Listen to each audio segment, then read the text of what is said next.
মাস থেকে আবার চলে যাইতেছি প্রবাসে। মনটা প্রচুর খারাপ আর শরীরটা অনেক। যারা যারা প্রবাসে থাকেন তারা ছাড়া অন্য কেউ বুঝতে পারে। দেশ থেকে আসছি, মন প্রচুর খারাপ। আসসালামু আলাইকুম, সবাই কেমন আছেন? আশা করি সবাই ভালো আছেন, আমি ভালো আছি। প্রায় 7 বছর প্রবাসে থেকে তারপরে দেশে গেলাম। দেশে গিয়ে 4 মাস থেকে আবার চলে যাইতেছি প্রবাসে। তো প্রবাসে এমন টাইমে যাওয়ার সময় যে মনে কি একটা কষ্ট লাগে, শুধু প্রবাসীরই বলতে পারবো, অন্য কেউই বলতে পারবে না। ঠিক আছে, তো বাংলাদেশি এয়ারপোর্টের মধ্যে অপেক্ষা করতেছি সামান মাল জমা দেওয়ার জন্য। ব্যাগ অপেক্ষা করতেছি, তো মাল সামান জমা দেওয়া শেষ, এখন প্লেনে ওঠার জন্য অপেক্ষা করতেছি। তো যাই হোক, অনেক দিন দেশে কাটাইছি, অনেক কষ্ট লাগতেছে। যাইতেছি গা আবারও, আলো যে কোনো এক সময় বাসায় রাখে অবশ্যই আবার আসবো। তো অনেকক্ষণ ওয়েট করার পরে, লাইন দাঁড়ানোর পরে প্লেনের ভিতরে এসে পড়লাম। এখন সবাই যার যার সিট খুঁজতেছে, আমিও আমার সিট খুঁজতেছি বসার জন্য। তো এসে বসে পড়লাম। তো এখন বাংলাদেশের টাইম রাত 1টা বা 12:40 মনে হয় বাজে, বা 1টা বাজে।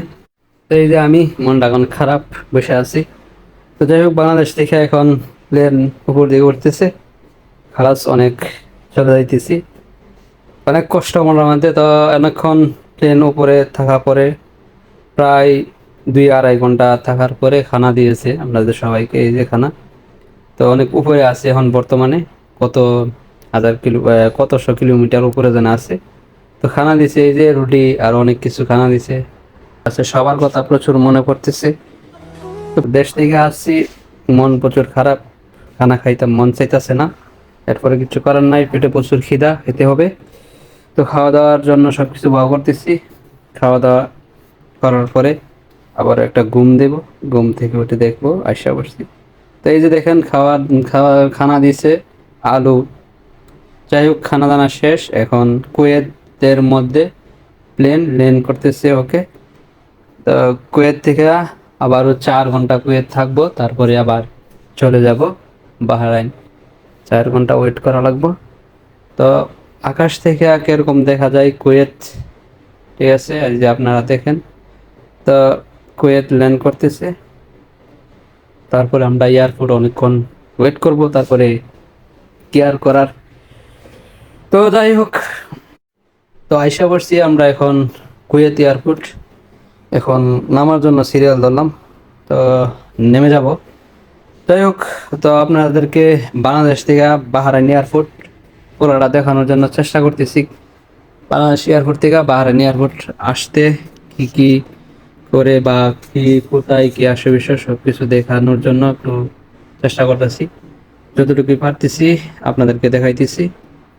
তো আমরা এখন কুয়েত এয়ারপোর্ট ভিতরে ঢুকতেছি।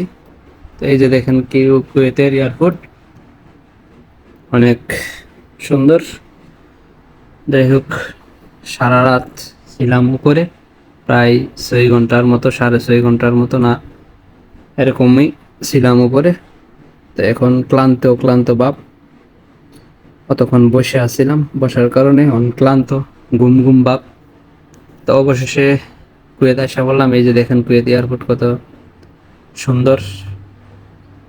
আর ভিডিও করার মন মানসিকতা নাই, তারপরও বানাইতেছি। কেন নাই? যারা ছুটিতে দেশে যায়, দেশেতে আসার সময় শুধু প্রবাসীরাই বলতে পারবে তার মনে কি কতটা কষ্ট লাগে, আর অন্য কেউ বুঝাইলে বুঝতে পারবে না, শুধু প্রবাসী ছাড়া। তো অবশেষে আমরা কুয়েত এয়ারপোর্ট আসলাম। এখনও তো আমাদের অনেক ওয়েট করা লাগবে, প্রায় 5 থেকে 4 ঘন্টা, 4 ঘন্টা থেকে 5 ঘন্টা পর্যন্ত অপেক্ষার পর আবারও বাহরাইনের উদ্দেশ্যে রওনা দেব। তো আপনারা ভিডিওটা দেখতে থাকেন। এই যে কুয়েত প্লেনের মধ্যে লেখা আছে, এটা দিয়ে বাহরাইন যাব আমরা। তো তো যাই হোক, অনেকক্ষণ ওয়েট করার পরে, প্রায় 4 ঘন্টা 5 ঘন্টার মতো ওয়েট করার পরে এখন চলে যেতেছি প্লেনটি ওঠার জন্য, বাহরাইনের উদ্দেশ্যে রওনা দেব। মনটা প্রচুর খারাপ আর শরীরটা অনেক ক্লান্ত বসে থাকতে থাকতে, আর বাড়ির কথা প্রচুর মনে পড়তেছে। ফ্যামিলির কথা, বন্ধু বান্ধবের কথা, ছোট ভাই ব্রাদার যারা আছে সবার কথা প্রচুর মনে পড়তেছে। তো প্লেনের ভিতরে বসে পড়লাম, এই যে কুয়েত এয়ারপোর্ট। তো যাই হোক, অবশেষে প্লেন ছেড়ে দিবে। তো প্রচুর কষ্ট, এই যে আমি তো এখন কুয়েত থেকে ছেড়ে দেবে, প্লেন পিছনের দিকে যাইতেছে, পরে সামনে উঠবে। তো কুয়েত থেকে আসার পরে এখানে এই যে বাহরাইন এয়ারপোর্ট নামতেছে।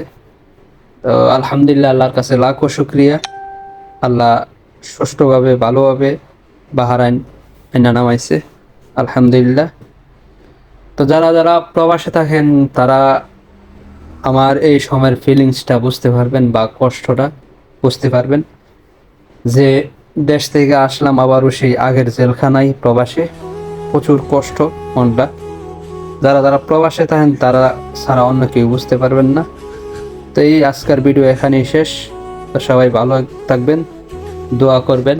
আবারও কোনো এক সময় অন্য কোনো ভিডিও নিয়ে আপনাদের মাঝে হাজির হব। তো আজকের ভিডিও এখানেই শেষ। আল্লাহ হাফেজ, বাই বাই।